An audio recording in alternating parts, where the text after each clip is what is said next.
The Moonstone Cathedral blazed with 1,000 candles, their flames casting dancing shadows across marble pillars and gilded archways as the most eligible alphas and betas from across the 7 kingdoms gathered for the annual claiming ceremony. Elara Ashwood stood frozen at the edge of the grand hall, her heart hammering against her ribs as she watched pair after pair form before her eyes. The scent of rose oil and incense hung thick in the air, meant to enhance the natural pheromones that drew compatible mates together. But for Elara, it only made her nausea worse. If you're enjoying this story so far, don't forget to hit the like button and subscribe. Drop a comment telling me where in the world you're watching from. I love hearing from you. She'd been standing here for 3 hours. 3 endless hours of watching other Omegas get chosen, claimed, celebrated. Now only 5 remained, and the crowd's whispers had grown from curious murmurs to cruel speculation. That's the Ashwood girl, isn't it? A noble woman's voice carried across the hall. 24, and still unclaimed. What a waste of a noble bloodline. I heard her scent is off, another whispered. Too sharp, like winter frost instead of the warm honey Omegas are supposed to produce. No wonder no alpha wants her. Elara's hands clenched in the folds of her ceremonial gown, white silk that felt more like a funeral shroud than a celebration dress. Her scent wasn't off. It was just different, cold and crisp like mountain air after snowfall, with undertones of pine and something wild that made alphas uncomfortable rather than attracted. In a society that prized traditional Omega sweetness, Elara's scent marked her as wrong, defective, undesirable. High Priestess Moira stepped forward, her ancient voice echoing through the cathedral. The claiming ceremony approaches its final hour. To those Omegas yet unchosen, know that the moon goddess sees your worth even when others are blind to it. Her milky eyes seemed to find Elara in the crowd. Sometimes the greatest bonds are forged not in certainty, but in desperation and courage. Elara barely heard the words. Her attention had snagged on a figure near the cathedral's main entrance, a man in the shadows who definitely didn't belong here. He was dressed in rags, his clothes torn and stained, his dark hair long and matted. But what caught her eye was the scarring. Deep, vicious marks covered the left side of his face and neck, disappearing beneath the collar of his tattered shirt. He leaned heavily against one of the marble pillars, as if standing required great effort. A beggar, in the Moonstone Cathedral during the most sacred ceremony of the year. Guards should have removed him immediately, but somehow he'd slipped through, or perhaps they simply hadn't noticed him yet in the crush of nobles and their entourages. Elara Ashwood. The priestess's voice cut through her thoughts like a blade. Step forward. Elara's blood turned to ice. This was it, the moment she'd been dreading, the formal declaration of her rejection. She moved into the center of the hall, feeling every eye upon her. The remaining 4 Omegas had already been called and dismissed with barely concealed pity. Now she was alone, the last one standing, the ultimate symbol of unworthiness. Elara Ashwood, daughter of House Ashwood, bloodline of the Eastern Reaches, Moira intoned. 3 hours have passed. No alpha has stepped forward to claim you. According to ancient law, you now have 2 choices. Accept assignment to an alpha chosen by the council, or, she paused, remain unclaimed and return to your family in dishonor, barred from future ceremonies. The hall fell silent. Assignment meant being given to whichever alpha needed an Omega for political or practical purposes, regardless of compatibility or consent. It meant becoming property rather than a partner. But returning home unclaimed meant shame for her entire family, meant admitting she was so defective that not even the council could find someone willing to take her. Elara's father stood in the crowd, his face carved from stone, but she could see the disappointment in his eyes. Her younger sister Mira clutched his arm, tears streaming down her face. They'd pinned all their hopes on this ceremony, on Elara making a match that would restore their family's declining fortunes. Elara's voice cracked. She cleared her throat and tried again. I need a moment to decide. The ceremony allows no delays, Councilman Theron said sharply. He was a thin, weasel-faced alpha who'd been eyeing Elara with predatory interest all evening. She knew what assignment would mean if he had any say in the matter. The Omega must choose now, or the council will choose for her. Panic clawed at Elara's chest. She couldn't let them assign her. Couldn't let her life be decided by men who saw her as nothing more than a problem to be solved. a commodity to be distributed. Her gaze swept wildly across the crowd, looking for any escape, any option, and landed once more on the scarred beggar in the shadows. He was watching her. Even from across the hall, she could feel the weight of his stare, could see something in his bearing that didn't match his ragged appearance. He stood too straight for someone so broken, held himself with a stillness that spoke of coiled strength rather than weakness. And in that moment, Elara made the most reckless decision of her entire life. "I choose him," she said, her voice ringing clear across the cathedral. She pointed directly at the beggar. "That man, I claim him as my mate." The hall erupted in chaos. Gasps and shouts of disbelief echoed off the vaulted ceiling. Councilman Theron's face turned purple with rage. "This is an outrage!" he sputtered. "That's a vagrant! A nobody! You cannot claim someone outside the ceremony!" "Actually," High Priestess Moira said, and there was something that might have been amusement in her ancient voice. Ancient law allows an Omega to claim any unmated male present in the cathedral during the ceremony, provided he accepts the claim. Status and bloodline are irrelevant. The moon goddess does not discriminate. "This is madness," Elara's father said, pushing through the crowd. "Elara, what are you thinking? You'd throw away your future for some scarred beggar rather than accept a proper assignment?" "Yes," Elara said, and she was already moving toward the stranger, her white gown trailing behind her like a comet's tail. "Yes, I would." She reached him before anyone could stop her. Up close, the scarring was even more extensive, covering not just his face but his neck and what she could see of his shoulder. Burns, she realized, or perhaps claw marks. Something had torn into him with vicious intent. But his eyes, they were the most striking shade of amber gold she'd ever seen, and they watched her with an intensity that made her breath catch. "I don't know who you are," Elara said quietly, so only he could hear. "And I'm sorry to drag you into this. But I need your help. Please. Just go along with this for 1 minute, and I swear I'll find a way to make it worth your while." The stranger's scarred lips curved into something that might have been a smile. When he spoke, his voice was rough, as if he didn't use it often, but it held a depth that sent shivers down her spine. "And if I refuse?" he asked. "If I walk away right now and leave you to face the consequences of your impulsive choice?" Elara's jaw tightened. "Then I'll accept assignment and spend the rest of my life belonging to someone who sees me as defective goods. But at least I'll know I tried to choose my own fate, even if only for a moment." Something flickered in those amber eyes. Respect, perhaps, or recognition of a kindred spirit.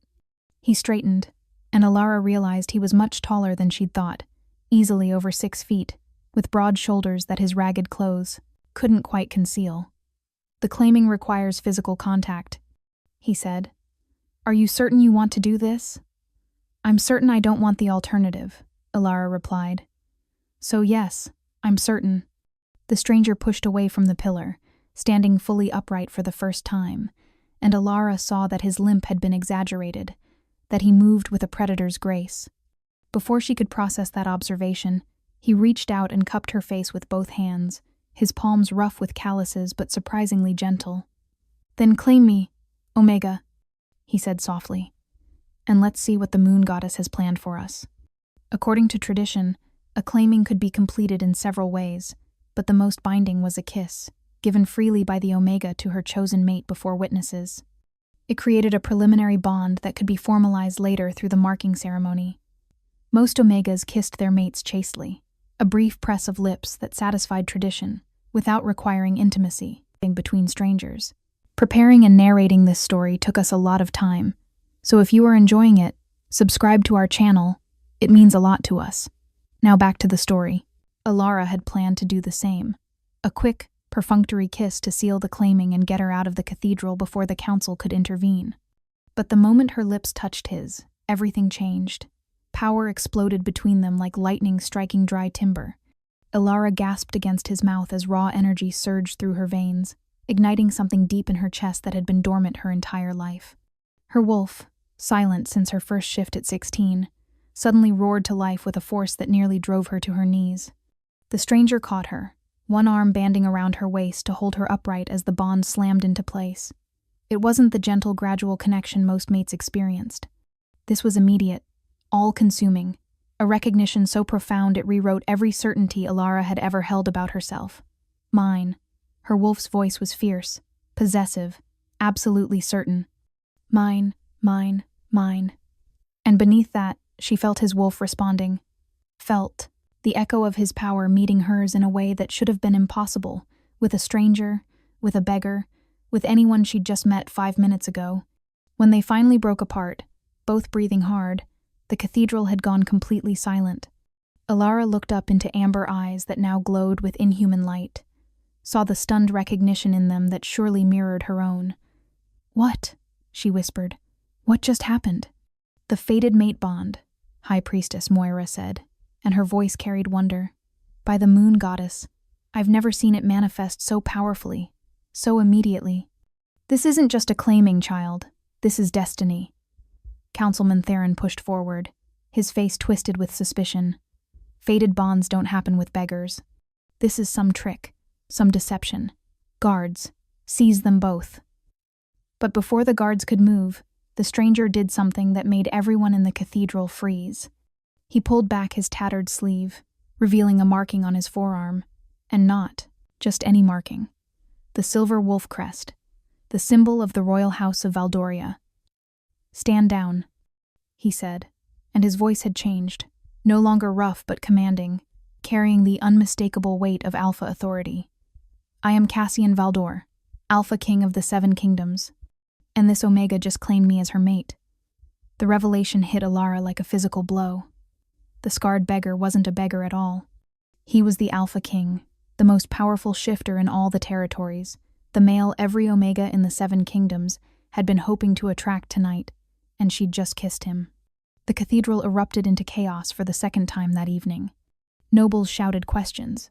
Guards rushed forward to form a protective circle, and Elara stood frozen in the center of it all, still feeling the ghost of that kiss burning on her lips, still reeling from the mate bond that thrummed between them like a living thing. Cassian, Alpha King Cassian, kept his arm around her waist, holding her steady, as the world tilted beneath her feet. He leaned down, his lips brushing her ear, and spoke words meant only for her. "You wanted to choose your own fate?" he murmured. "Well, congratulations, little Omega. You just chose mine as well. I hope you're ready for what comes next." Elara looked up at him, at the scars she'd thought marked him as broken, at the amber eyes that held secrets and power, and something that looked almost like relief.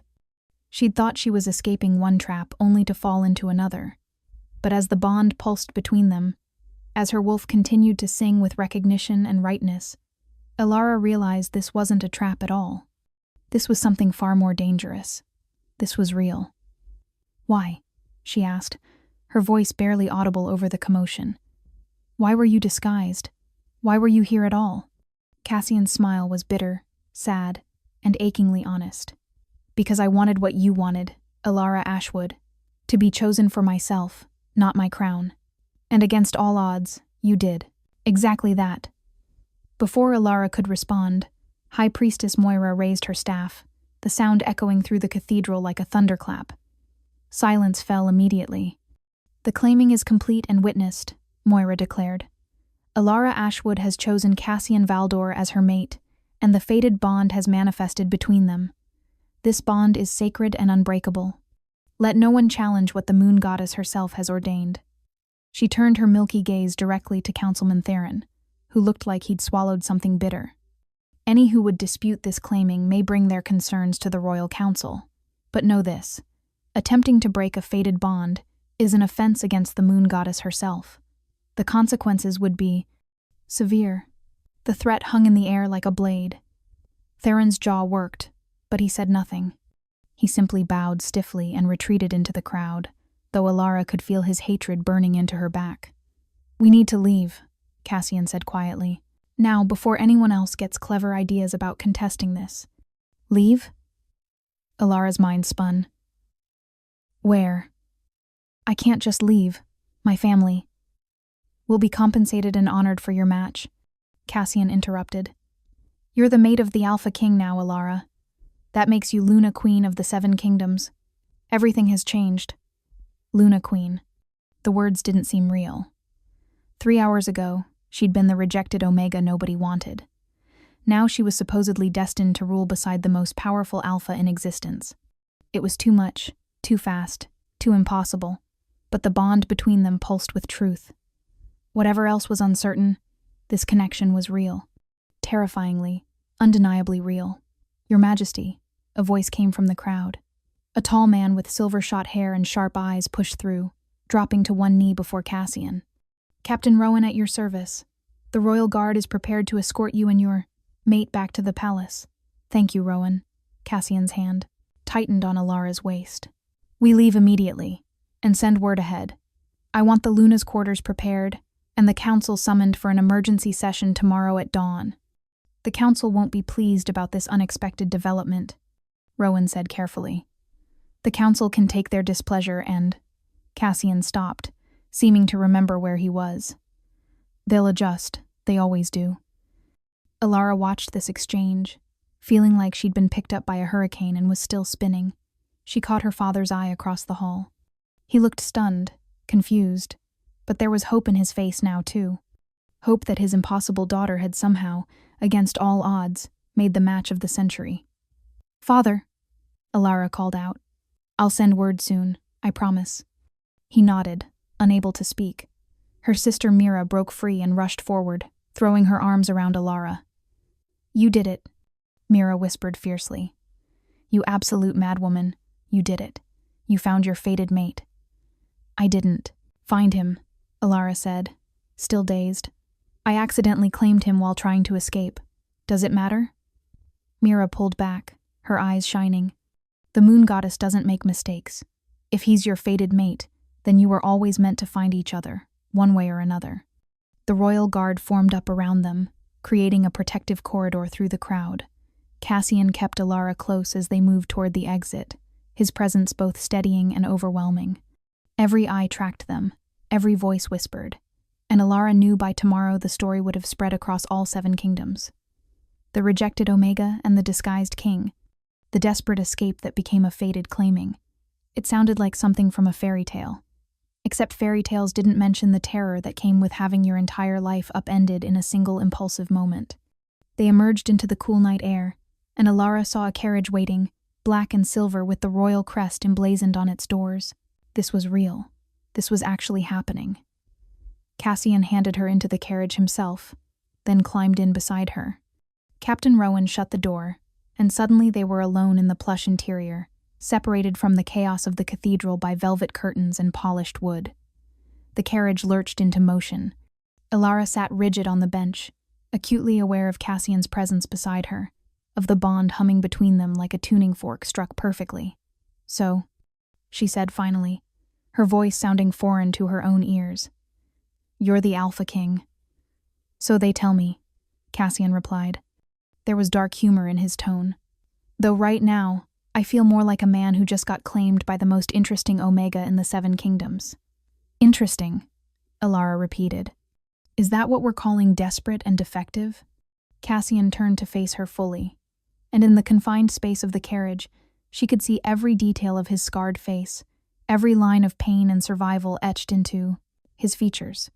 "You're not defective," he said, and there was steel in his voice. "You're extraordinary. Do you have any idea how rare it is for a fated bond to manifest that powerfully, that immediately? Most mates feel a pull, a subtle recognition. What we experienced was—" He trailed off, searching for words. "Overwhelming," Elara supplied. "Terrifying, impossible." "Perfect," Cassian corrected softly. "It was perfect. Like finding the other half of my soul that I didn't know was missing." Elara's breath caught at the raw honesty in his words. "You don't even know me." "No," he agreed. "But I know what my wolf tells me. And he's never been more certain of anything. You're mine, Elara Ashwood. Mine to protect, mine to cherish, mine to stand beside. If you'll have me—" "I already claimed you," Elara pointed out. "Rather publicly, in fact." "You claimed a scarred beggar to escape an unbearable situation," Cassian said.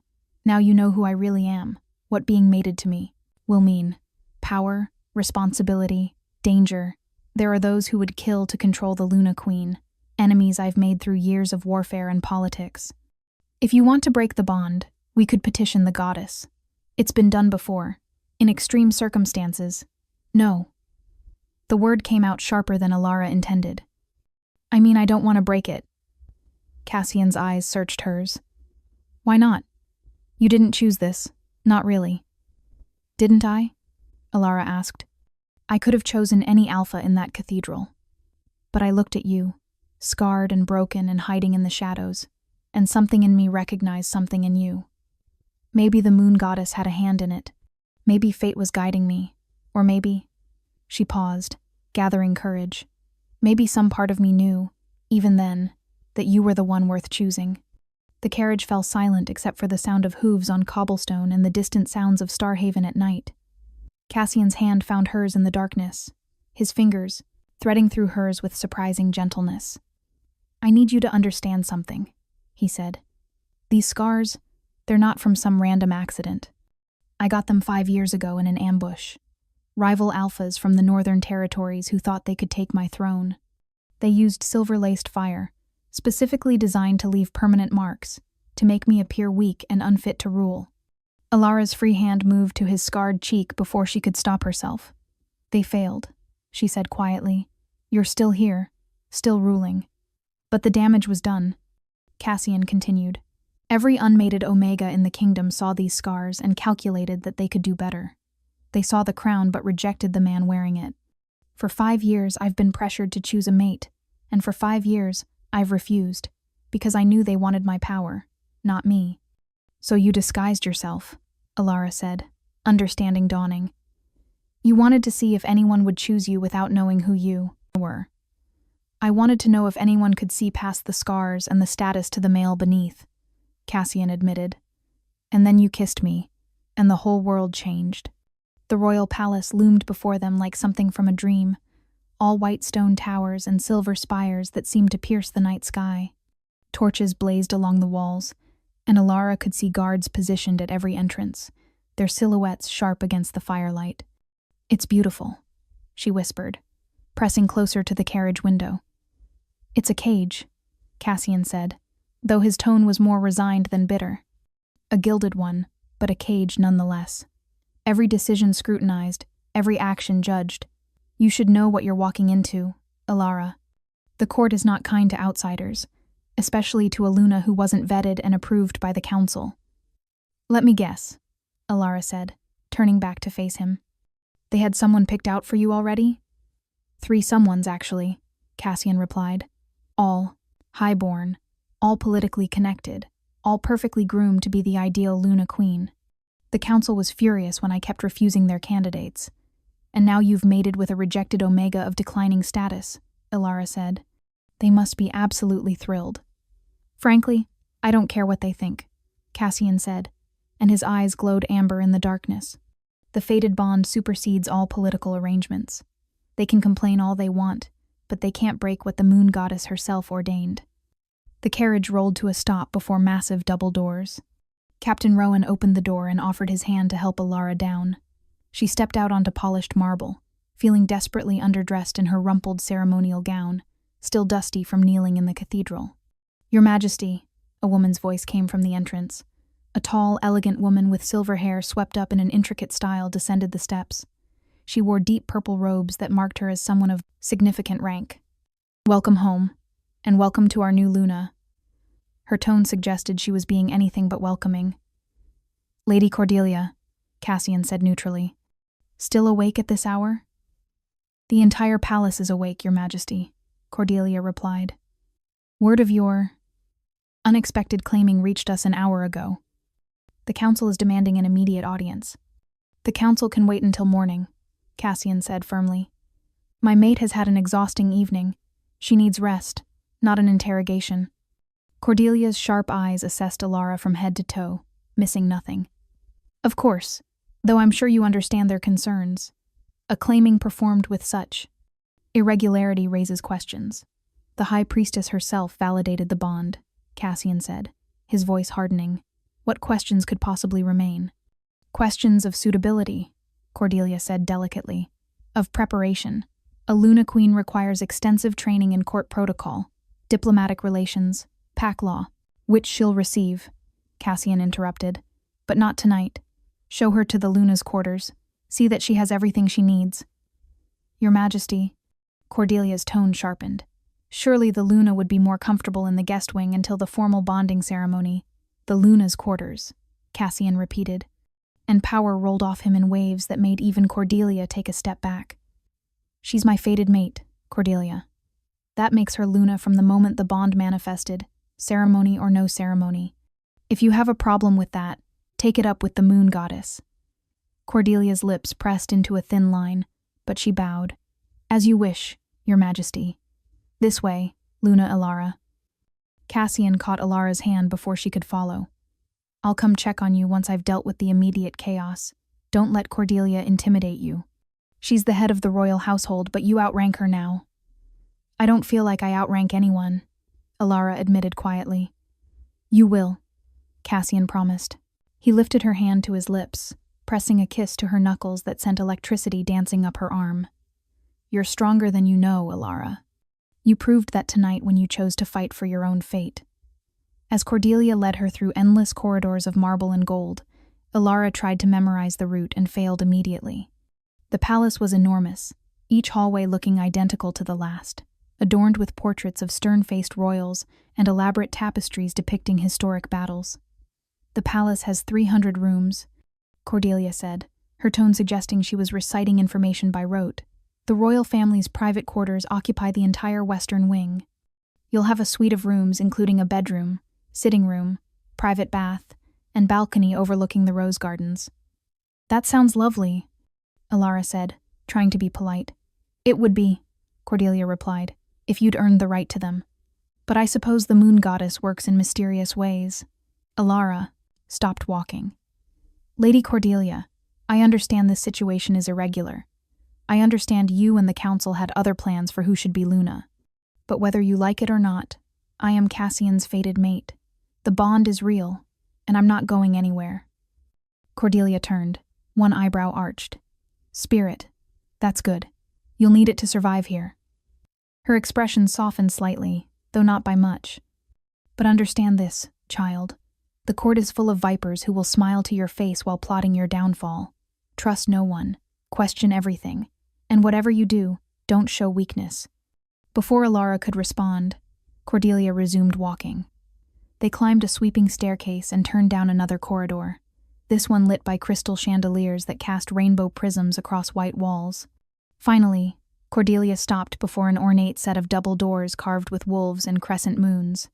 She pushed them open, revealing a suite that took Elara's breath away. The bedroom alone was larger than her entire family's cottage. A massive four-poster bed dominated the space, draped in silver and white silk. Floor-to-ceiling windows opened onto a balcony, and Elara could see the rose gardens below, illuminated by moonlight. The sitting room beyond held plush furniture arranged around a fireplace, and through another door, she glimpsed a bathing chamber with a tub large enough to swim in. "The previous Luna decorated these rooms," Cordelia said. "King Cassian's mother. She passed 5 years ago, shortly after the ambush that scarred His Majesty." "The same ambush?" Elara asked, something cold settling in her stomach. "She was killed in it," Cordelia confirmed. "Along with Cassian's father, the former Alpha King, and his younger brother. Cassian was the only survivor. The scars you see are the least of his wounds." Elara's hand moved unconsciously to her chest, where she could feel the bond thrumming with Cassian's emotions. There was old pain there, grief buried deep, but never truly healed. "I didn't know," she whispered. "Few people do," Cordelia said. "His Majesty doesn't speak of it. But perhaps you should know what kind of male you've bound yourself to. He's not just an Alpha King. He's a survivor who clawed his way back from death itself, who rebuilt a shattered kingdom while bearing scars that mark him as weak in the eyes of many, who spent 5 years alone because no one could see past those scars to the strength beneath." The older woman moved toward the door, then paused. "You claimed him without knowing who he was, without calculation or political maneuvering. That makes you either very brave or very foolish. For his sake, I hope it's the former." Cordelia left, closing the doors behind her with a soft click. Elara stood alone in the Luna's quarters, overwhelmed by the grandeur and the weight of expectations she could feel pressing down on her. She moved to the balcony, needing air. The night was clear, the moon nearly full, and she could see the sprawling city of Starhaven spread out below the palace like a carpet of lights. "What have I done?" she whispered to the moon. "I'm not ready for this. I'm not trained or prepared or anything close to worthy of being Luna Queen." But even as the doubts swirled, the bond pulsed with certainty. Cassian was out there somewhere in the palace, dealing with angry counselors and political chaos, and she could feel him. Could sense his determination, his protectiveness, his absolute conviction that she belonged here beside him. A knock at the door made her turn. "Come in," she called, expecting a servant. Instead, Cassian himself entered, and he'd changed from his beggar's rags into formal attire, black leather pants and a silver-trimmed tunic that emphasized his powerful build. His hair had been washed and pulled back, revealing the full extent of his scars, and Elara realized he wasn't hiding anymore. "I thought you'd be dealing with the council," she said. Cassian replied, crossing to join her on the balcony. "I told them we'd meet formally tomorrow, and that anyone who questioned the legitimacy of our bond could take it up with the High Priestess." That shut them up fairly quickly. He stood beside her at the railing, and Elara was acutely aware of his closeness, of the heat radiating from his body, of the bond singing between them. "Cordelia told me about your family," she said quietly, "about the ambush. I'm so sorry, Cassian." His jaw tightened. It was a long time ago. 5 years isn't that long when you're grieving. "No," he admitted. "It isn't." He turned to face her fully. "They used silver-laced fire because they knew it would leave permanent marks. They wanted to destroy not just my family, but my ability to rule. In wolf society, scars like mine mark you as damaged goods, weak, unworthy." "That's ridiculous," Elara said fiercely. "Your scars prove you survived something that killed everyone else. They prove you're stronger than anyone gives you credit for." Something shifted in Cassian's expression.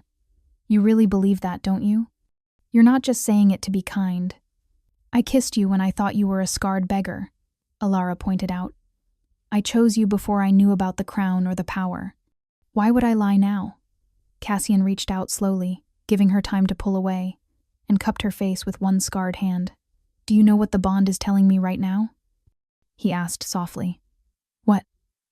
"That you're afraid, overwhelmed, completely out of your depth. But you're not running. You're standing here on this balcony, looking at the city you're supposed to help me rule, and you're not running."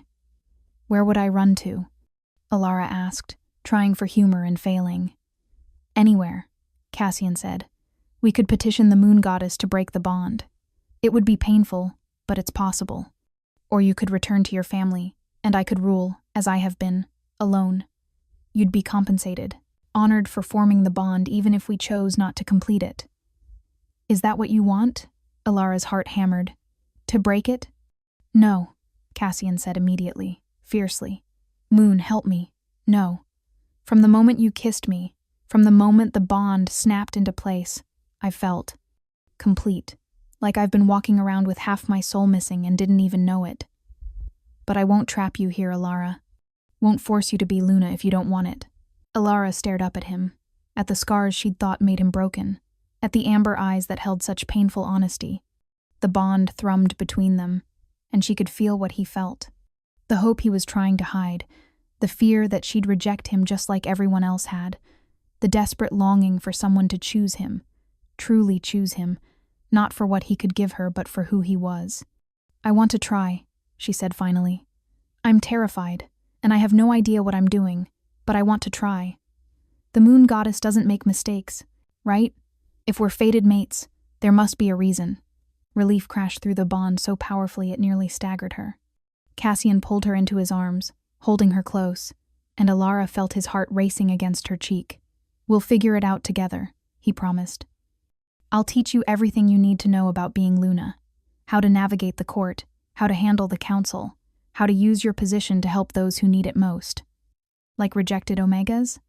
Elara asked wryly. "Especially rejected Omegas," Cassian agreed. He pulled back just enough to look down at her. "You know what else the bond is telling me?" "What?" "That you're exhausted. When was the last time you ate?" Now that he mentioned it, Elara realized she was starving. "Breakfast, I think. Before the ceremony. Cassian made a disapproving sound. That won't do. A Luna needs her strength. He moved to the door and spoke briefly with someone in the hallway. When he returned, he guided Elara to the sitting room and settled her on the plush sofa. Food will arrive shortly, he said. In the meantime, there are things you should know about tomorrow's council meeting. More bad news? Elara asked. Context, Cassian corrected. He sat beside her, close enough that their thighs touched, and Elara felt the bond hum with contentment at the contact. The council consists of 12 alphas representing the major territories. Most of them are traditionalists who believe the Luna should come from established bloodlines. Your sudden appearance threatens their plans. Let me guess, Elara said. They'll try to undermine me. They'll try, Cassian agreed, but they can't break a fated bond. The most they can do is delay the formal bonding ceremony, which requires council approval. What's the difference between what we have now and a formal bonding? Right now, the fated bond connects us emotionally and spiritually, Cassian explained. A formal bonding includes the marking ceremony, where we exchange bites and complete the physical bond.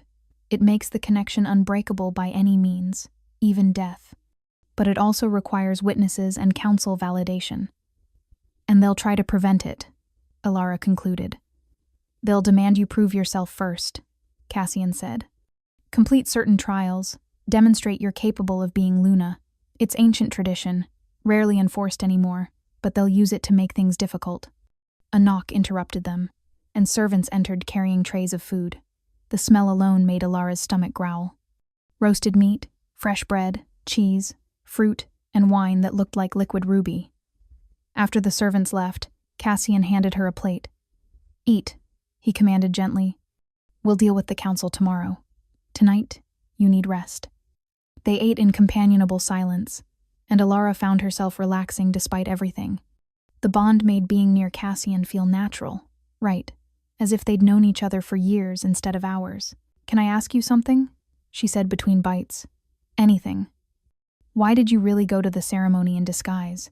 You said you wanted to be chosen for yourself, but there must be more to it. Cassian set down his wine glass carefully.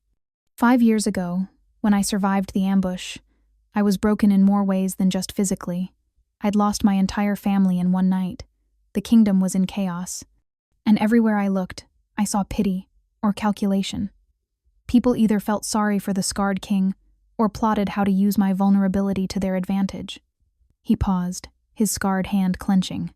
I rebuilt the kingdom, secured the borders, stabilized the economy, but I did it alone because I couldn't trust anyone's motives. Every Omega who approached me, I could smell their ambition. They looked at my scars and saw a king who could be manipulated, controlled. None of them saw me. So you wanted to test them, Elara said softly. I wanted to know if there was anyone in the 7 kingdoms who could see past the surface, Cassian admitted, who could choose based on something other than power and politics. I've been attending ceremonies in disguise for 6 months. Tonight was going to be my last attempt. And then I kissed you while trying to escape, Elara said. And then you kissed me, Cassian agreed, a smile tugging at his scarred lips. And the fated bond proved that the moon goddess has a sense of irony. The Omega everyone rejected turned out to be my perfect match. Elara set down her plate, suddenly not hungry anymore. I'm not perfect, Cassian. I'm defective, remember? My scent is wrong, I have no political training, no connections. Stop, Cassian interrupted, turning to face her fully. Your scent isn't wrong, Elara. It's unique. Cold and crisp like winter morning, with undertones of pine and wild things. Do you know what that tells me? That I'm not a proper Omega? That you're powerful, Cassian corrected. Traditional sweet Omega scents appeal to alphas who want submission, docility. Your scent speaks of strength, of wilderness barely contained. It frightened away the weak alphas. But to me, his eyes glowed amber. To me, it's perfect. The bond pulsed with his sincerity, and Elara felt tears prick her eyes. I've spent my whole life thinking I was broken. You're not broken, Cassian said fiercely. You're exactly what you're supposed to be. And tomorrow, when we face the council, I want you to remember that. You're not the rejected Omega anymore, Elara. You're my fated mate, my Luna, my equal. He stood and offered his hand. Come, you need rest, and I should let you sleep. You're leaving? The words came out before Elara could stop them, and she felt a flash of embarrassment at how needy they sounded. But Cassian's expression softened. The formal bonding hasn't happened yet. Until then, it's traditional for mates to sleep separately. But, he hesitated. If you'd rather I stayed, I can sleep on the sofa. The bond is new, and being apart might be uncomfortable. It was more than uncomfortable. The thought of Cassian leaving made Elara's wolf whine in distress. The bond wanted him close. Needed his presence like air. Stay, she said. Please. I know it's not proper, but I don't think I can sleep if you're not here. Relief flickered through the bond. I feel the same way, Cassian admitted. The new bond is demanding. It wants us together, wants constant reassurance that the mate is near and safe. He settled onto the sofa, while Elara retreated to the bedroom to change into a nightgown she found in the wardrobe. It was silk, and probably cost more than everything she'd ever owned combined. When she returned to the sitting room, she found Cassian had removed his boots and tunic, leaving him in just his pants. The scars continued down his chest and shoulder, vicious marks that must have caused unimaginable pain. But they didn't diminish him. If anything, they emphasized the strength of the body that had survived such trauma. Stop staring, Cassian said, though there was amusement in his voice. I'm not staring, Elara protested weakly. I'm appreciating, Cassian said, appreciating. Is that what we're calling it? He patted the sofa beside him. Come here, you can appreciate from closer range. Elara crossed to him, and Cassian pulled her down to sit beside him, then adjusted so she was tucked against his chest, his arms wrapped securely around her. Better? He asked. Much better, Elara admitted. The bond hummed with contentment, finally satisfied that its mate was close and protected. Cassian? What happens if I fail? If I can't be what the council expects? If I can't live up to what a Luna should be? Then we'll deal with it together, Cassian said firmly. But you won't fail, Elara. Do you know how I know? How? Because you're already exactly what I need. Someone brave enough to fight for their own choices. Strong enough to claim a scarred stranger in front of the entire nobility. Real enough to ask the hard questions instead of pretending everything's fine. That's what a Luna should be. Not some perfectly trained political puppet, but a real person with real strength. Elara closed her eyes, letting his words sink in. Outside, the moon climbed higher, and somewhere in the palace, she knew the council was plotting. Tomorrow would bring challenges she couldn't yet imagine.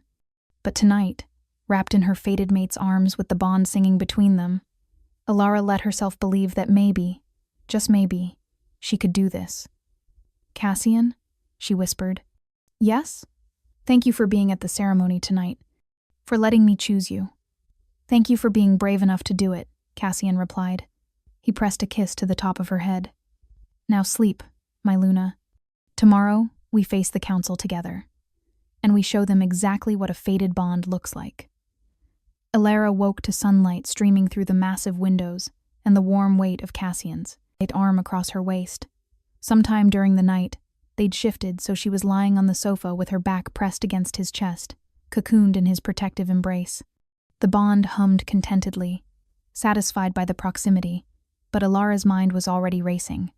Today she would face the council.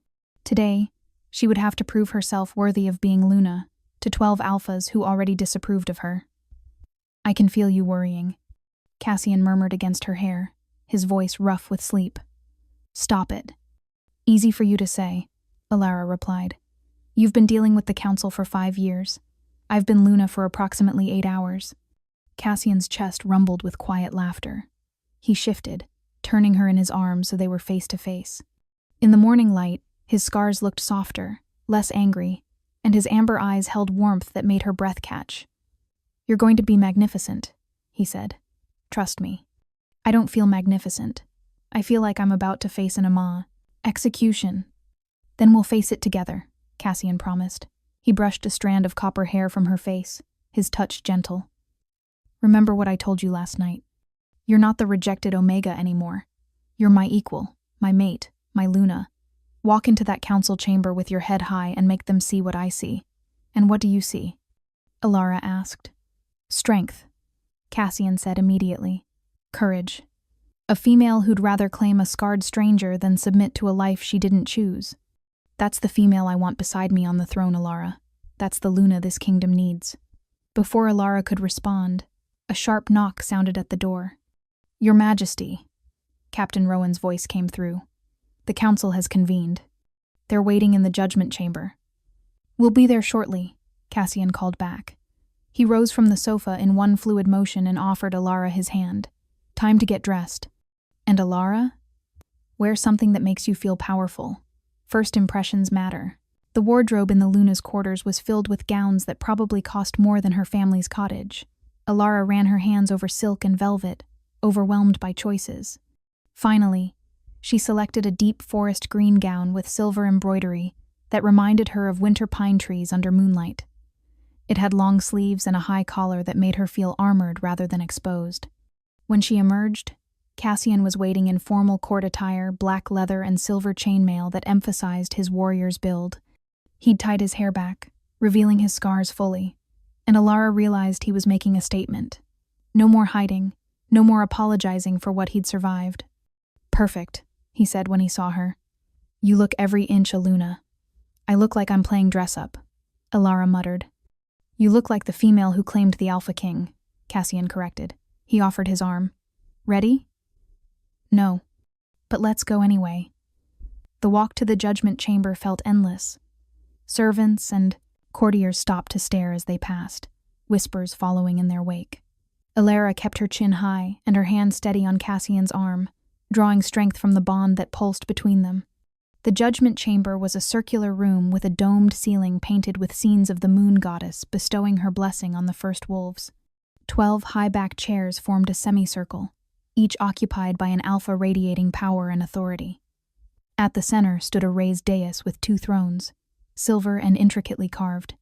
As Cassian led her into the chamber, every eye turned to assess her. Elara felt the weight of their scrutiny like a physical force, felt them measuring and finding her wanting. Alpha King Cassian, the alpha in the center chair, spoke. He was elderly, with silver hair and sharp blue eyes. And this must be your, claimed Omega. This is Luna Elara, Cassian corrected, his voice carrying unmistakable authority. My fated mate, blessed by the moon goddess, herself. Address her with the respect her position demands, Councilman Aldrich. Aldrich's expression remained neutral, but Elara caught the flash of annoyance in his eyes. Of course, Your Majesty, though you must understand our concern. A claiming performed with such irregularity, with no vetting or preparation, raises legitimate questions. The High Priestess validated the bond, Cassian said, guiding Elara to stand beside one of the thrones. What questions remain? Questions of capability. Another councilman spoke up. This one was younger, with dark hair and cold gray eyes. Elara recognized him from Cassian's descriptions, Councilman Theron, the one who'd tried to assign her to someone last night. Being fated mates doesn't automatically qualify someone to be Luna Queen. The position requires specific knowledge, specific training, which I'm prepared to provide, Cassian interrupted. With respect, Your Majesty, a female voice came from the left. Elara turned to see a stern-looking alpha woman with iron-gray hair. Training takes time. Years, typically. Yet you're asking us to accept an untested, untrained Omega as our Luna immediately? I'm asking you to accept what the moon goddess has ordained, Cassian said, and power rolled off him in waves. Or are you questioning the goddess's judgment? The chamber fell silent. No one wanted to be accused of blasphemy. Finally, Aldrich spoke again. Your Majesty, no one disputes the legitimacy of the fated bond. However, there is precedent for situations like this. When a Luna is claimed without proper preparation, the council may invoke the trials of worth. Elara felt Cassian tense beside her. The trials haven't been used in over 2 centuries, but they remain valid under pack law, Aldrich said. 3 trials to prove the Luna candidate possesses the strength, wisdom, and heart necessary to rule. If she passes, the council will support the formal bonding. If she fails, he let the implication hang. This is ridiculous, Cassian said flatly. The fated bond is proof enough. I'll do it, Elara said, her voice ringing clear across the chamber. She felt Cassian's shock through the bond, felt his immediate urge to protect her. But she pressed forward before he could object. If the council requires proof that I'm worthy of being Luna, then I'll provide it. Elara, Cassian said quietly, for her ears only. You don't have to do this. I can refuse on your behalf. And then they'll always question me. Elara replied, equally quiet. They'll always wonder if I'm only Luna because you forced them to accept me. I need to prove myself, Cassian. Not just to them, but to myself. Through the bond, she felt his internal struggle. His instinct to protect her warred with his respect for her choice. Finally, he nodded, though his jaw was tight with tension. Very well, he said to the council. Luna Elara will face the trials of worth, but know this, she faces them as my fated, mate, and equal. Any trial designed to harm or humiliate her will be considered an act of treason. Aldrich inclined his head. The trials are meant to test, Your Majesty, not to harm. The first trial will begin this afternoon. The trial of strength, where the Luna must demonstrate she has the power to protect the pack. The second trial will be tomorrow, Theron added, and Elara didn't like the gleam in his eye. The trial of wisdom, where the Luna must solve a crisis that threatens the kingdom. And the third trial will be the day after, the female alpha said. The trial of heart, where the Luna must prove she serves the pack's needs above her own desires. 3 days, Cassian said. And if Elara passes all 3 trials? Then the council will formally approve the bonding ceremony, Aldrich confirmed. And we will acknowledge Luna Elara as rightful queen of the 7 kingdoms. And if I fail? Elara asked, needing to hear it stated plainly. The chamber went quiet. Finally, Aldrich spoke, his voice heavy.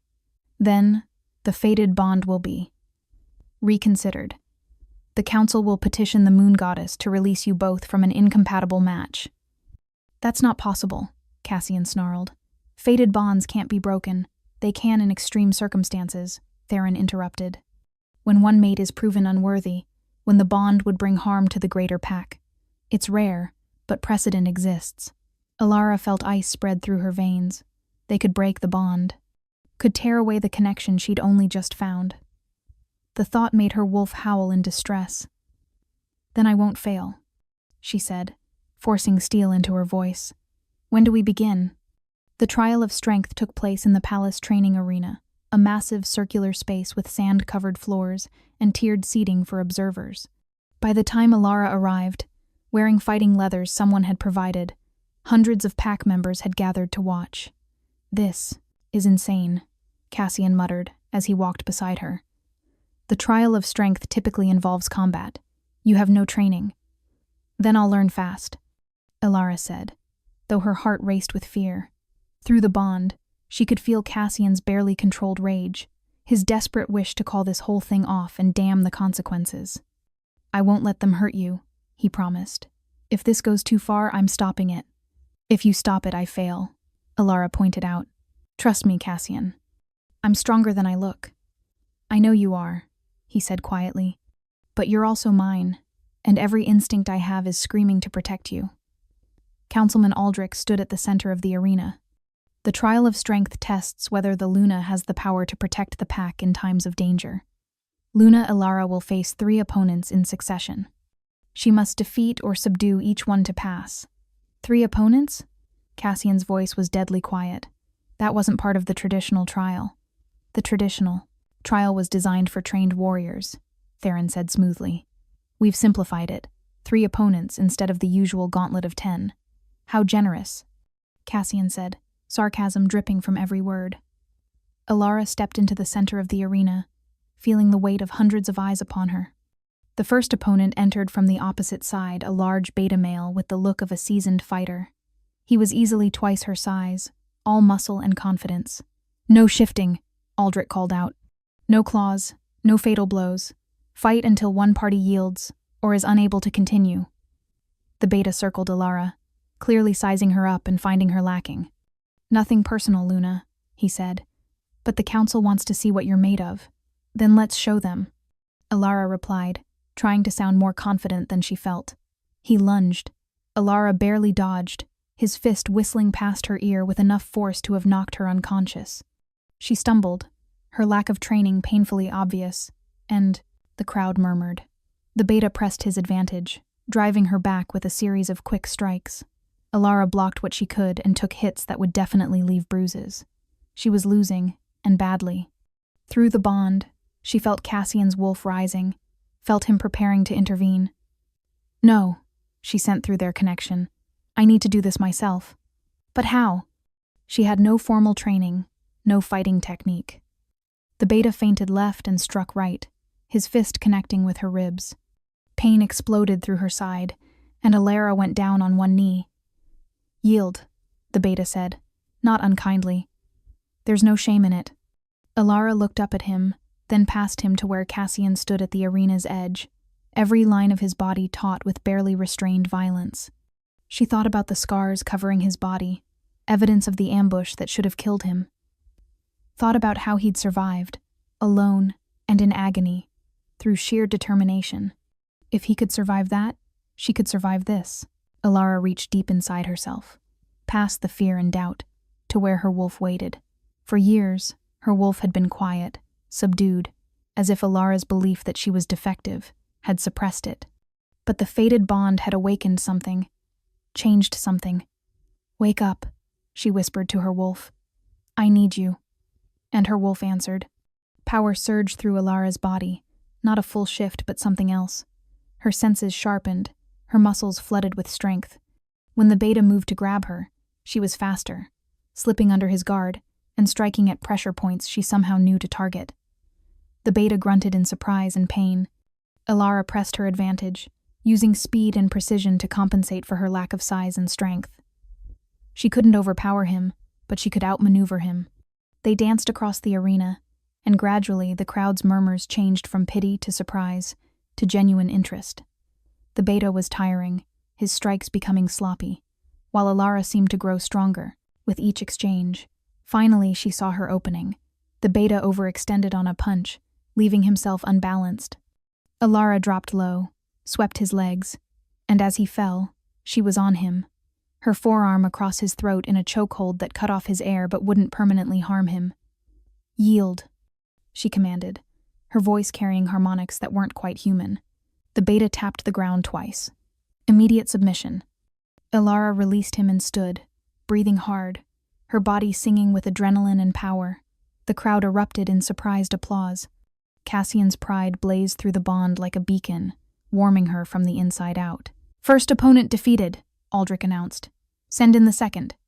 The second opponent was smaller but faster, a female alpha with the cold eyes of a seasoned killer. She didn't waste time with preliminaries, just attacked with a flurry of strikes that forced Elara to defend desperately. This fighter was better trained, more experienced. Elara took hits. She couldn't block, felt her enhanced strength starting to flag. But she'd learned from the first fight, learned to trust her instincts, to let her wolf guide her movements. The fight was brutal and exhausting. They traded blows across the arena, neither giving ground. Finally, Elara saw her chance. The alpha fainted high, and Elara read the tell in her stance. Instead of defending, she attacked, driving forward with everything she had. They crashed together, and Elara managed to trap the alpha's arm, twisting it behind her back and forcing her face first into the sand. "Yield," Elara demanded. "I yield," the alpha gasped. 2 down, 1 to go. Elara stood in the center of the arena, every muscle screaming in protest, bruises blooming across her ribs and arms. She was exhausted, hurting, running on fumes. But the bond pulsed with Cassian's strength, lending her energy she didn't possess on her own. The third opponent entered, and Elara's heart sank. It was Captain Rowan, Cassian's own, second in command, a warrior of legendary skill who'd served the crown for 20 years. "This is too much," Cassian's voice rang out. "Rowan is one of the finest fighters in the 7 Kingdoms. This isn't a fair test," Captain Rowan volunteered, Aldrich said, "and he's agreed to hold back appropriately. This is still a test of Luna Elara's capability, not an execution." Rowan approached Elara, his expression apologetic. "Luna," he said quietly, I'll give you every chance to succeed, but I can't throw the fight completely or it invalidates the trial. You understand? I understand, Elara said. Do your duty, Captain. They squared off, and Elara knew immediately she was outmatched. Rowan was too skilled, too experienced. Within seconds, he'd driven her back, controlled the pace of the fight, demonstrated the vast gulf between her novice abilities and his mastery. But Elara refused to yield. She took hits that made her vision blur, felt ribs crack, tasted blood, and still she fought, drawing on the bond, on her wolf, on every ounce of stubborn determination she possessed. You're tougher than you look, Rowan said, genuine respect in his voice. But this ends now. He moved to finish the fight, a move that would pin her completely. But as he closed in, something shifted in Elara. The bond flared brilliant and hot, and she felt Cassian's power flooding into her through their connection. She saw the move before Rowan made it, her enhanced senses reading his body language perfectly. When he struck, she wasn't there. She'd rolled under his guard, coming up behind him, and in a move that surprised even her, she'd somehow gotten her legs around his neck in a chokehold that leveraged her entire body weight. Rowan struggled, but the angle was wrong for his strength to matter. He couldn't break the hold without seriously hurting her, and that would violate the rules. After 10 seconds, he tapped out. The arena exploded in shocked applause. Elara released Rowan and collapsed onto the sand, every part of her body screaming in pain. But she'd done it. She'd passed the trial of strength. Cassian was there instantly, dropping to his knees beside her, his hands running over her body, checking for serious injuries. You magnificent, impossible, stubborn female, he said, and there were tears in his voice. I thought my heart would stop watching you. Did I pass? Elara asked through split lips. You more than passed, Rowan said, offering his hand to help her up. Luna, that last move, I've never seen anything like it. You fought with the ferocity of a true Luna, one worth following into battle. Aldrich stepped forward, his expression thoughtful. The first trial is past. Luna Elara has demonstrated she possesses the strength to protect the pack. The second trial begins tomorrow at dawn. As Cassian helped Elara from the arena, the crowd parted before them, and Elara heard something she hadn't expected, respectful whispers. Did you see how she fought? She went 3 rounds against our best warriors. Maybe the Alpha King chose better than we thought. Back in the Luna's quarters, Cassian sent for the palace healer, a kindly older Omega named Mira, who checked over Elara's injuries while applying salves and wrapping her cracked ribs. Foolish child, Mira muttered.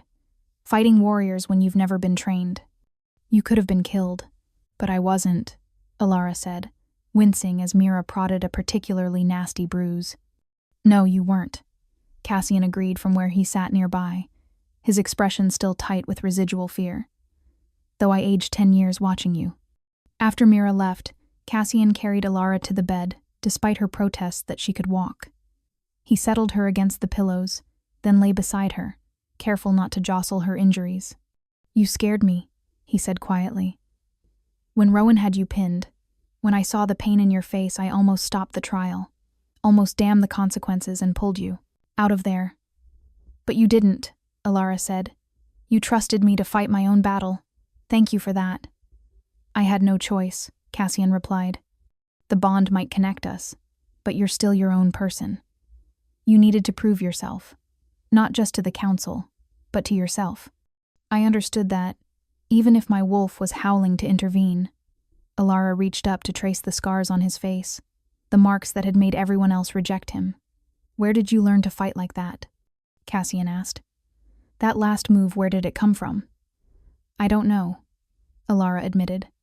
I felt your strength through the bond, felt you lending me power. And then, instinct took over. It was like my wolf knew what to do, even though I'd never learned it. The fated bond, Cassian said softly. It's stronger than I realized. When you needed strength, you drew on mine. That's supposed to be impossible for new bonds, especially incomplete ones. So we're special? Elara asked, trying for humor. We're unprecedented, Cassian corrected. And that's going to make the council even more nervous. Power they can't predict or control. Speaking of which, Elara said, what's the trial of wisdom going to involve? Cassian's expression darkened. I don't know, but knowing Theron, it won't be straightforward. He'll design something meant to make you fail, to prove you're not capable of handling complex pack politics. Then I'll just have to prove him wrong, Elara said, with more confidence than she felt.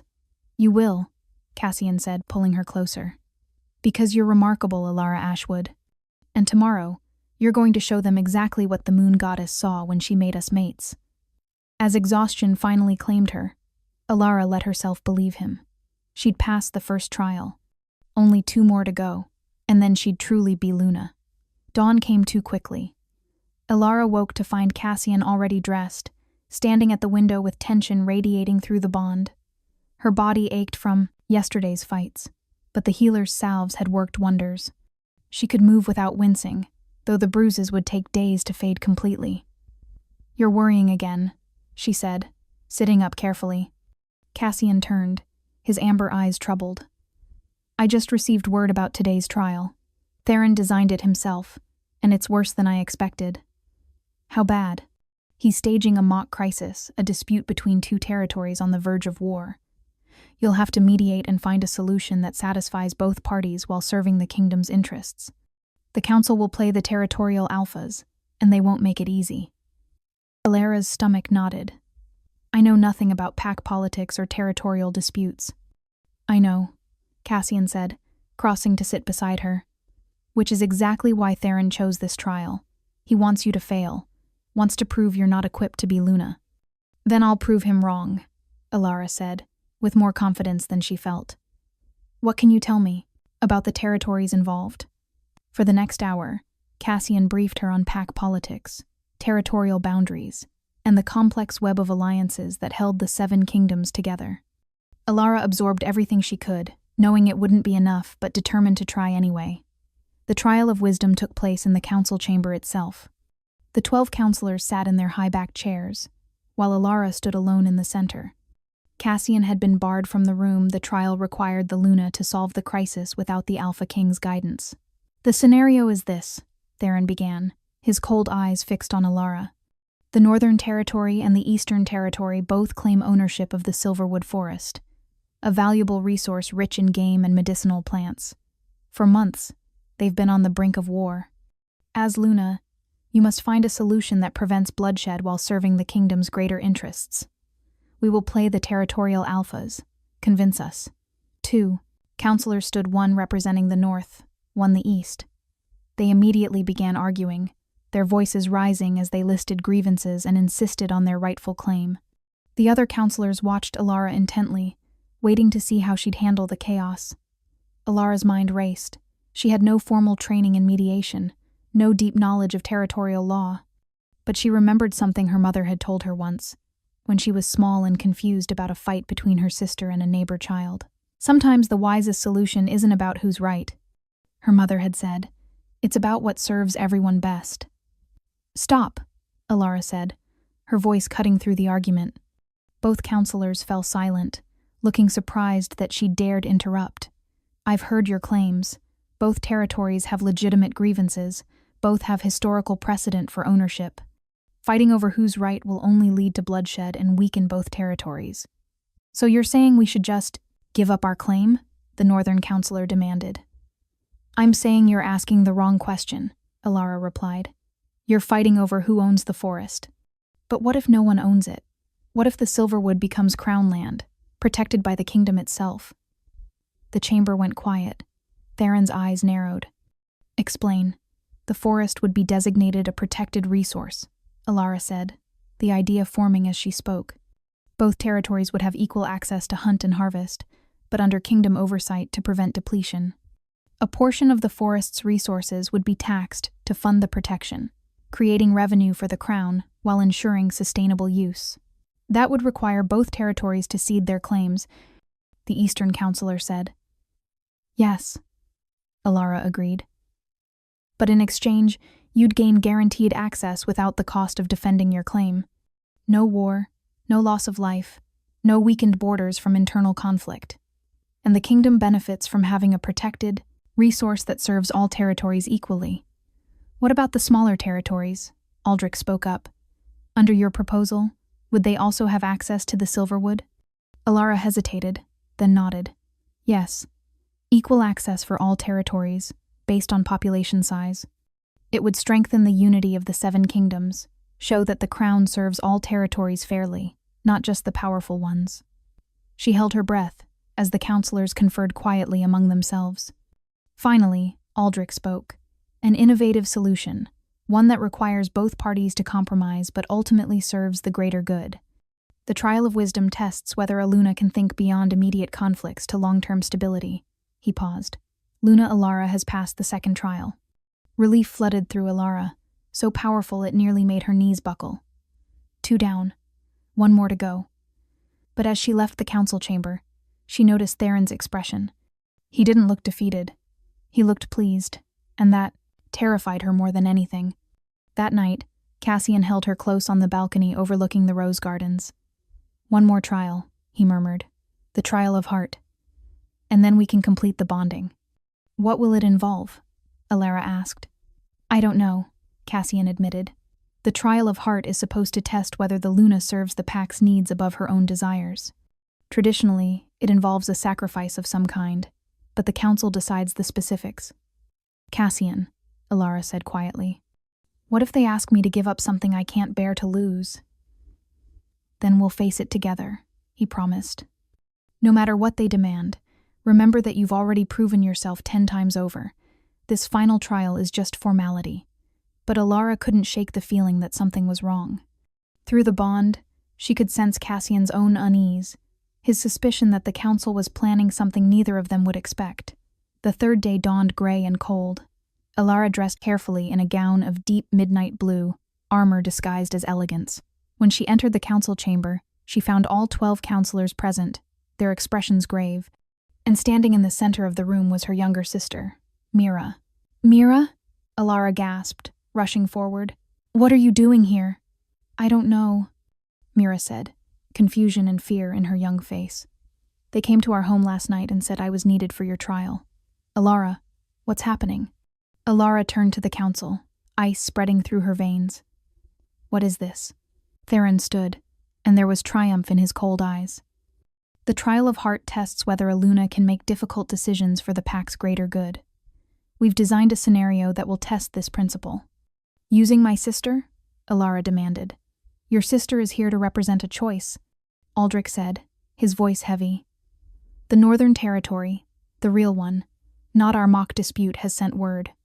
Their alpha, Marcus Ironwolf, has offered a formal alliance through marriage. He will pledge his considerable military strength to the crown, securing our northern borders against external threats.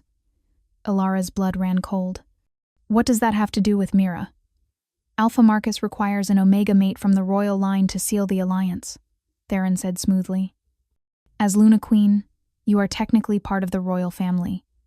Your sister, as your closest female relative, qualifies.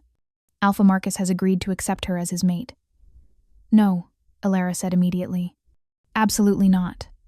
The alternative, Aldrich continued, is to refuse the alliance. But without the Northern Territory's military support, our borders remain vulnerable. Intelligence suggests the Eastern Kingdoms are planning an invasion within the year. Thousands could die without the Northern Territory's aid. Elara stared at them in horror. You're asking me to sacrifice my sister to a political marriage? We're asking you to make the choice Luna must make, Theron said. Personal desires versus the pack's greater good. Your sister's marriage would save thousands of lives, would secure the kingdom's future. Can you put your personal feelings aside and do what's necessary? This is monstrous, Elara breathed. She looked at Mira, seeing the fear in her little sister's eyes, and felt rage unlike anything she'd ever experienced. She's 18 years old. You want to send her to a stranger, force her into a bond she doesn't want, as you were almost forced yesterday, Theron interrupted. Yet you call that monstrous when it served your purposes. But when the kingdom requires sacrifice, suddenly the rules are different? The words hit like a slap. Elara turned to Cassian, who stood at the edge of the chamber, his face carved from stone. Through the bond, she felt his fury, felt him fighting every instinct to intervene. This isn't a fair trial, she said. This is cruelty disguised as necessity. This is reality, Aldrich said quietly. Luna Queens make impossible choices. They sacrifice personal happiness for the greater good. That's what leadership means, Elara. Can you do it? Elara looked at Mira, then at the council, then at Cassian. Her mind raced, searching for another solution. Any solution that didn't involve sacrificing her sister. What if there's another way? She asked slowly. What if I can secure the Northern Territories alliance without a marriage? There is no other way, Theron said flatly. Alpha Marcus has made his terms clear. Then let me speak to him directly, Elara said. Give me the chance to negotiate different terms. If I fail, I'll accept the consequences, but at least let me try. The counselors conferred quietly. Finally, Aldrich nodded. Very well. Alpha Marcus is waiting in the diplomatic wing. You have 1 hour to convince him to alter his terms. If you fail, you must make your choice: your sister's future or the kingdom's safety. Elara squeezed Mira's hand. Stay here. I'll fix this. Elara, Mira whispered.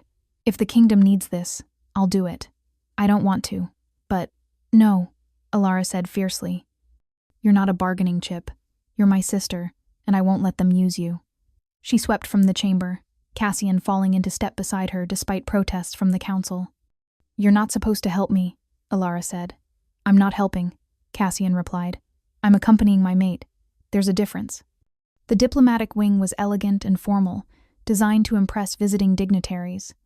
Alpha Marcus Ironwolf waited in a richly appointed sitting room, a massive man with silver-streaked black hair and hard gray eyes. He radiated power and barely concealed impatience. Luna Elara, he said, standing as they entered. I understand you wish to renegotiate our arrangement. I wish to find an alternative, Elara corrected. One that serves both our interests, without requiring a forced marriage. Marcus's laugh was harsh. Everything is a forced marriage in our world, Luna. Political necessity, bloodline obligations. Very few of us marry for love. Your sister would be well cared for, given a position of honor. What more could she want? Choice, Elara said simply. The same choice I fought for when I claimed my own mate. You want an alliance, Alpha Marcus. Let's discuss what you actually need, not what tradition demands. For the next 40 minutes, Elara negotiated with every ounce of intelligence and intuition she possessed. She learned that Marcus's real concern was trade routes threatened by raiders from the eastern kingdoms. He needed military support and economic stability, not a political marriage. What if the crown established a permanent garrison in your northern passes? Elara proposed. Royal soldiers to patrol the trade routes, funded by a percentage of the increased trade revenue. You'd gain security without the cost of maintaining additional troops. And in exchange? Marcus asked, his interest clearly piqued. A formal alliance, sealed not by marriage but by mutual economic benefit. The Northern Territory provides raw materials at favorable rates. The Crown ensures safe transport and access to southern markets. Both territories prosper. Marcus studied her with new respect. You think like a merchant, not a noble. I think like someone who wants everyone to benefit, Elara corrected. Not just the powerful, but everyone who depends on stable trade and safe borders. After several more minutes of negotiation, Marcus extended his hand. Very well, Luna Elara. I accept your alternative terms. Consider the Northern Territory your ally, and your sister free from obligation. Relief crashed through Elara so powerfully she nearly collapsed. Cassian's hand at her back steadied her. Thank you, Alpha Marcus. Don't thank me, Marcus said. You earned this through intelligence and determination. Perhaps the council chose more wisely than they knew. When they returned to the council chamber, Elara stood before the 12 counselors with her head high. Alpha Marcus has agreed to an alliance that doesn't require my sister's sacrifice. The terms are favorable to both parties and serve the kingdom's interests. Theron's face darkened with fury. That's not how the trial works. You were supposed to choose. I chose to find a better solution. Elara interrupted. The trial of heart tests whether a Luna serves the pack's needs above her own desires. I did exactly that. I served the pack's need for security while protecting my sister. That's what a good Luna does. She finds solutions that don't require sacrificing the innocent. Aldrich was quiet for a long moment. Then slowly, he began to clap. One by one, other counselors joined him, until the chamber rang with applause. The trial of heart is past, Aldrich declared. Luna Elara has demonstrated she possesses not only the strength and wisdom to rule, but the heart to do so with compassion. All 3 trials are complete. The council recognizes Elara Ashwood as rightful Luna Queen of the 7 Kingdoms. Mira rushed forward, throwing her arms around Elara. "You did it," she whispered. "You actually did it." "We did it," Elara corrected, holding her sister tight. "You were brave enough to stand there, even when you were terrified." Cassian approached, and the look in his eyes made Elara's breath catch. Pride, love, fierce possessiveness, and something deeper that had no name. "My Luna," he said softly. "My magnificent, impossible, perfect mate." "Does this mean we can finally complete the bonding?" Elara asked. "It means," Cassian said, "that tomorrow night, under the full moon, we perform the marking ceremony, and then nothing in this world or any other can separate us." That night, Elara stood on her balcony watching the moon rise, thinking about how far she'd come in just 3 days, from rejected Omega to Luna Queen, from believing she was defective to understanding she was exactly what she was meant to be. Cassian joined her, wrapping his arms around her waist and pulling her back against his chest. "Having second thoughts?" he teased. Elara said, "Though I reserve the right to panic occasionally about ruling an entire kingdom." "We'll panic together," Cassian promised. "That's what mates do." The full moon rose the following evening, silver and enormous in a cloudless sky. The marking ceremony took place in the palace's sacred grove, where ancient trees formed a natural cathedral beneath the stars. Every member of the pack had gathered to witness, thousands of wolves in both human and animal form. Elara wore a gown of pure white silk that seemed to glow in the moonlight. Cassian stood opposite her in formal black, his scars on full display, a king who no longer hid from his own past. High Priestess Moira officiated, her ancient voice carrying to every corner of the grove. "We gather under the moon goddess's light to witness the completion of a ground, fated bond. Cassian Valdor, Alpha King, and Elara Ashwood, Luna Queen, have proven their bond through trials of strength, wisdom, and heart. Now they will seal it before the goddess and this pack, binding their souls for all eternity." She turned to Cassian. "Alpha King, do you accept this Omega as your fated mate? Do you swear to protect her, cherish her, and stand beside her as equal partner until death claims you both?" "I do," Cassian said, his voice ringing with conviction. "Before the goddess and this pack, I claim Elara Ashwood as my mate, my Luna, my queen, and my equal." Moira turned to Elara. "Luna Queen, do you accept this Alpha as your fated mate? Do you swear to stand beside him, strengthen him, and share the burden of leadership until death claims you both?" Elara met Cassian's amber gaze and saw her entire future reflected there. "I do. Before the goddess and this pack, I claim Cassian Valdor as my mate, my king, and my equal." "Then complete the bond," Moira said. Cassian pulled Elara close, tilting her head to expose her throat, the traditional marking spot, where the bond would be sealed in flesh and blood. His eyes glowed amber, his wolf rising to the surface. "Mine," he growled softly. "Now and forever." "Yours," Elara agreed, "as you are mine." His teeth sank into the juncture of her neck and shoulder, and power exploded through every nerve in Elara's body. This wasn't the electric spark of their first kiss. This was a firestorm, burning away everything that separated them until there was no her, no him, only them. Through the bond, now fully open and unshielded, Elara felt everything Cassian felt. His absolute love, his fierce pride, his determination to build a future worthy of her. And she knew he felt the same from her acceptance of him, scars and all, her growing love, her commitment to stand beside him no matter what came. When Cassian released her, blood stained his lips. Elara didn't hesitate. She rose on her toes, her own, wolf surging forward, and placed her mark on his throat opposite his scars, claiming him as he'd claimed her. The bond completed with a flash of silver light that lit up the entire grove. Every wolf present felt it the power of a true fated bond, sealed by choice and conviction. When they finally stepped apart, matching marks gleaming on their throats, Moira raised her staff. "The bond is complete. I present to you Cassian and Elara Valdor, mated sovereigns of the 7 Kingdoms. Long may they reign. Long may they reign." The pack roared, the sound echoing through the forest like thunder. As the celebration began, Cassian pulled Elara aside into a quiet corner of the grove. "How do you feel?" he asked, his hands gentle on her face. "Complete," Elara said, "like I've finally found the place I'm meant to be." "You found it the moment you kissed me in that cathedral," Cassian said. "When you chose me without knowing who I was, without calculation or agenda. You gave me something I'd thought was lost forever, the certainty that I'm wanted for myself, not my crown. And you gave me the same," Elara replied. "You saw past my defects to who I really was. You made me believe I was worthy of being chosen." Cassian's scarred thumb traced her cheekbone. 3 days ago, you were a rejected Omega, trying to escape an unbearable situation. Now you're Luna Queen, respected by the Council, loved by the Pack. How does it feel?" Elara thought about it, remembering the girl who'd stood alone in the Moonstone Cathedral, believing she was broken and unwanted. That girl seemed like a stranger now. It feels like the moon goddess knew exactly what she was doing," Elara said finally. "I had to be rejected by everyone else, so I'd be desperate enough to claim you.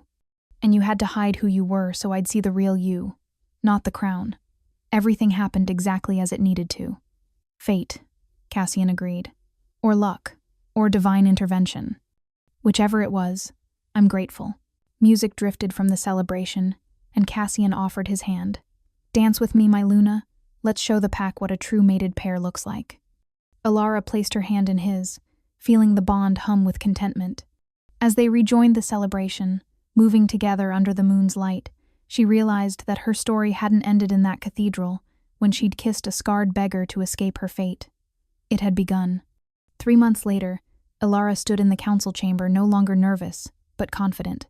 She'd learned Pack law, mastered diplomatic protocol, and earned the respect of even the most skeptical counselors through intelligent policy and genuine care for all territories, not just the powerful ones. "The Eastern Territories are requesting trade negotiations," she told the assembled council. "I propose we offer favorable terms in exchange for peaceful borders. It's cheaper than war, and better for everyone involved." "Agreed," Aldrich said, and there was genuine approval in his voice. Several other counselors nodded. Theron, who'd opposed her so fiercely during the trials, actually smiled slightly. "You've become quite the diplomat, Luna Elara. Perhaps we were wrong to doubt you." "You weren't wrong to test me," Elara replied. "A Luna should be tested, should prove herself worthy. I just wish the tests had been less terrifying." That earned actual laughter from the council. After the session ended, Elara returned to the royal quarters to find Cassian waiting. He pulled her into his arms immediately, the bond singing with his joy at having her close. "How did the session go?" he asked. "I think I'm finally earning their trust," Elara said. "Theron almost smiled at me today. I consider that a victory." "You've done more than earn their trust," Cassian said. "You've revolutionized how this kingdom functions. Your proposal for protected resources in disputed territories has been adopted across all 7 kingdoms. Trade has increased 30%, and the charity you established for rejected Omegas is helping hundreds of wolves find their place in the Pack." "I just did what felt right," Elara said. "That's what makes you perfect for this," Cassian replied. He pressed a kiss to her forehead, right over her hairline. "You lead with your heart, as well as your head. That's what this kingdom needed, what I needed." Elara looked up at her mate, at the scars she'd once kissed when she thought he was a broken beggar. Those scars had become precious to her now, reminders of his strength, his survival, his willingness to be vulnerable with her. "Do you ever regret it?" she asked. "That day in the cathedral when I claimed you? You could have refused, could have revealed who you were and stopped everything." "Never," Cassian said fiercely. "That moment changed everything. You gave me back hope, Elara. Showed me that real love based on choice, not calculation, was still possible. I'd live that moment 1,000 times over. Even the part where I had to fight 3 warriors?" Elara teased. "Especially that part," Cassian said. "Watching you refuse to give up, refuse to yield even when you were outmatched. I've never been more proud or terrified in my life." Elara snuggled closer, breathing in his scent pine and winter frost and home. Through the window, she could see the city of Starhaven spread out below, thousands of lights representing thousands of wolves who depended on them. It should have been overwhelming. 3 months ago it would have been. But now, with Cassian beside her and the bond steady between them, Elara felt ready for anything. "What are you thinking?" Cassian asked. "That I kissed a scarred beggar to escape my fate," Elara said, "and instead I found it. You, this bond, this life, it's everything I never knew I wanted. And you," Cassian replied, tilting her face up to his, "are everything I'd given up hoping to find. My fated mate, my Luna, my equal, my love." He kissed her then, deep and claiming, and the bond flared brilliant between them. Outside, the moon rose full and silver, the goddess's blessing on the pair she'd brought together in the most unlikely way. A rejected Omega and a disguised king. A desperate kiss that became destiny. A bond that proved the moon goddess knew exactly what she was doing all along. 1 year after the claiming ceremony, Elara stood in the renovated Moonstone Cathedral. But this time she wasn't the one being judged. She was here to change everything. The cathedral was packed with Omegas from across the 7 kingdoms, not for a claiming ceremony, but for the first annual Omega Summit, an idea Elara had proposed to Cassian 6 months ago. Omegas who'd been rejected, overlooked, or deemed defective filled the pews, their faces showing cautious hope. "For too long," Elara's voice rang out across the cathedral, "we've allowed others to define our worth. We've accepted that being rejected means being broken. But I stand before you as living proof that rejection isn't the end of your story. It's often just the beginning." She looked out at the sea of faces, seeing her own past reflected in their eyes. "A year ago, I stood in this very cathedral, the last Omega unchosen, believing I was defective because my scent was different. I was so desperate to escape assignment that I claimed a scarred beggar I'd never met." Murmurs rippled through the crowd. Everyone knew the story, but hearing it from her own lips made it real. That beggar was Alpha King Cassian in disguise, and that impulsive kiss became a fated bond that changed both our lives. But here's what I learned: the moon goddess doesn't make mistakes. My wrong scent wasn't a flaw, it was uniqueness. My rejection wasn't failure, it was protection, keeping me available for the mate I was truly meant to find. An Omega in the 3rd row raised her hand tentatively. Elara nodded for her to speak. "But what if there is no fated mate waiting?" the girl asked, her voice small. "What if we're just broken?" Elara descended from the podium and walked to stand beside her. "Then you build a life anyway. Not every Omega needs a mate to be complete. Not every story ends with a dramatic bond. But every Omega deserves respect, opportunity, and the chance to define her own path. That's why we're creating the Luna's Haven." She gestured to the plans displayed on easels around the cathedral. "A sanctuary where rejected Omegas can receive training in trades, education, and self-defense. Where you can build skills and confidence regardless of whether you ever find a mate. Where being unclaimed doesn't mean being worthless." The cathedral erupted in applause. Tears streamed down faces. And Elara felt the bond pulse with Cassian's pride he was watching from the back of the cathedral, letting her have this moment. After the summit, Elara found him waiting in the shadows, just as he'd been a year ago. But this time, he stood tall and proud, his scars on display, his amber eyes glowing with love. "You're changing the world," he said, pulling her close. "We're changing it," Elara corrected. "You supported every reform, every proposal. You gave me the power to make these changes." "I gave you nothing," Cassian said firmly. "You had the power all along. I just made sure no one could stop you from using it." They walked back to the palace hand in hand, and Elara marveled at how much had changed. The council that once questioned her now sought her counsel. The pack that had whispered about the rejected Omega now celebrated their Luna's wisdom. Even Theron had become an unlikely ally, impressed despite himself by her political acumen. "There's something I need to tell you," Elara said as they reached their private quarters. Cassian turned, concern flickering through the bond. "What's wrong?" "Nothing's wrong," Elara said, taking his scarred hands in hers. "Everything's perfect, actually. Cassian, I'm pregnant." For a moment, he just stared. Then joy exploded through the bond so powerfully it made her gasp. He lifted her off her feet, spinning her around, laughing with pure happiness. "A child," he breathed. "We're going to have a child, an heir to the 7 kingdoms." Elara agreed. Though I'm already planning reforms to the succession laws, our child shouldn't have to bear the weight of expectations based on their presentation. Omega, Alpha, or Beta, they'll be worthy regardless. Of course they will, Cassian said, because they'll have you as their mother. You'll teach them that strength comes in many forms, that being different isn't being broken, that choosing your own path is the bravest thing anyone can do. That night, they stood on their balcony overlooking Starhaven, the city glittering like fallen stars below. Elara's hand rested on her still flat stomach, already protecting the life growing there. "Do you ever think about that moment?" Cassian asked. "When you kissed me to escape?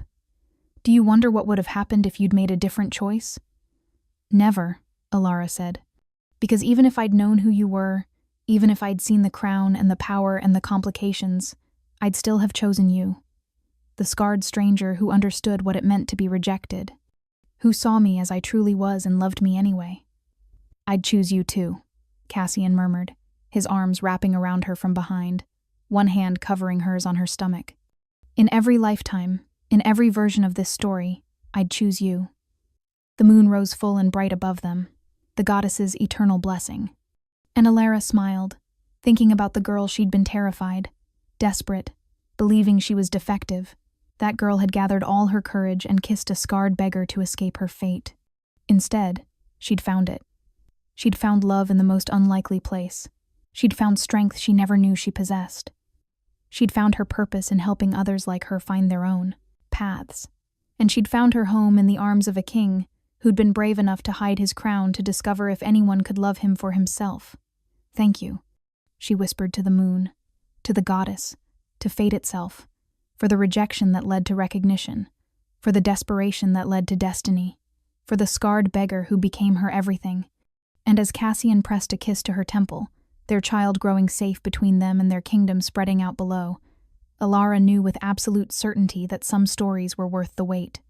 Some bonds were worth fighting for, and sometimes the bravest thing you could do was kiss a stranger and trust the moon goddess to guide you home. Thank you so much for watching until the end. If you loved this story, check out the other videos on your screen now. I think you'll really enjoy them. And don't forget to subscribe if you haven't already. See you in the next story.